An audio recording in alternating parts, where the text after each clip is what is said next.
3 tense days after the marathon bombings, the FBI made the difficult decision to release the identity of the suspects.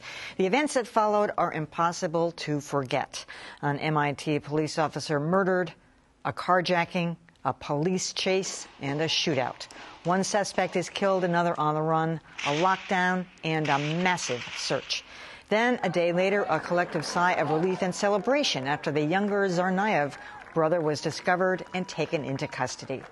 The actions of law enforcement were heralded as heroic, but not everyone was singing their praises.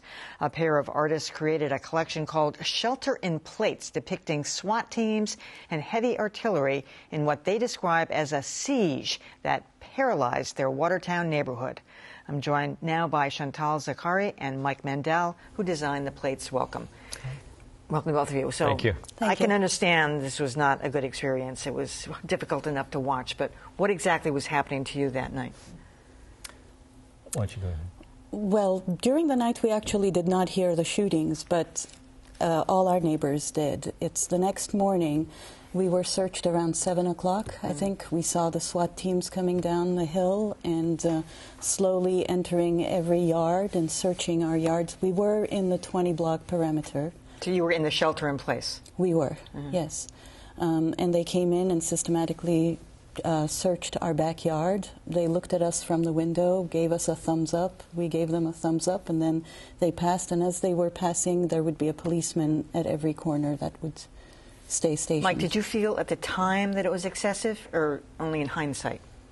Well, I think, when you have 5 heavily armed people that are in your backyard, armed, their guns are out, they're looking under our deck, and they've got their guns ready to go in case they see somebody under the deck, and there's police that are around them. It was a pretty powerful presence. I think we probably didn't feel as traumatized as some of the people that live in Watertown who live a couple of blocks away, because we are not of Middle Eastern descent. And it seemed like, as we saw on social media, that quite a number of people were actually marched out of their homes with their hands up and searched, and people who were in the wrong place at the wrong time were actually strip searched. There was a lot of things that happened during this very chaotic time that seemed very excessive, and there were thousands of police that descended on this 2.5 square mile little piece of property called Watertown. Right, so fast forward to your art project, which you started in the fall, and you sold, I think you were planning to sell about 100 of these kind of one-off plates that are shelter in plates, which are, they depict images of what was going on that night. Why don't you describe them? Well, our plates, our project is specifically about the lockdown. So the images that we picked are specifically about the lockdown. This is not about the marathon bombing or the manhunt, but it was the images of military entering homes, the press conference at the arsenal. There is one image where SWAT teams are trying to enter the home of a resident. Another one that we found actually on social media that was taken by a resident from his house looking out the window, and it's this really beautiful scene, except you see SWAT teams and military walking down a regular suburban neighborhood. So for us, it was the imagery that was really powerful, something that stays with you. It's not supposed to happen here. It's not supposed to happen in America, where these military walk down the streets. In fact, some of the people who got our plates, one woman is Iraqi, and she said this reminded her of her childhood.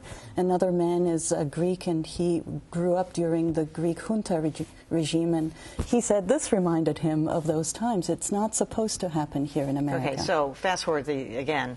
The police chief, Devereaux, and others took offense at this. That's my term, not yours.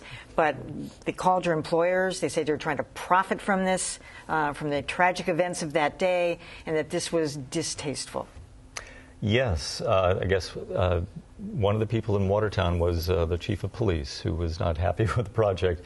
And I just don't follow what he was doing. This is not his business. There was no police business involved. If he didn't like the fact that we were opening up the question of what happened during that day as artists to engender a conversation about what might have happened, what might have gone wrong, it's certainly not the position, or it's not the it's not appropriate for the chief of police to call our employers and try to stop the project. So we got our attorney involved and got a strong letter asking him to desist from harassing us. I mean, basically, this was an abuse of power, trying to stop us from having this project The thing is accomplished. that also the project was not a commercial project. We sold these plates, but the aim was not to make money, and in fact, we have not made money out of the project. We wanted to produce these plates that would be in a domestic environment, that people, that it's not an artwork that hangs in a gallery where typically you see artwork, but it is something that you can put in your dining room or living room and create a dialogue about what happened April 19th. We wanted this to be accessible to everybody, so we brought down the price to make it affordable, and it was not a commercial project, something that we made money out of. All right. Well, good luck with it going forward. Mike Mandel, Chantal Zakari, thanks for coming. Thank you. Thank you.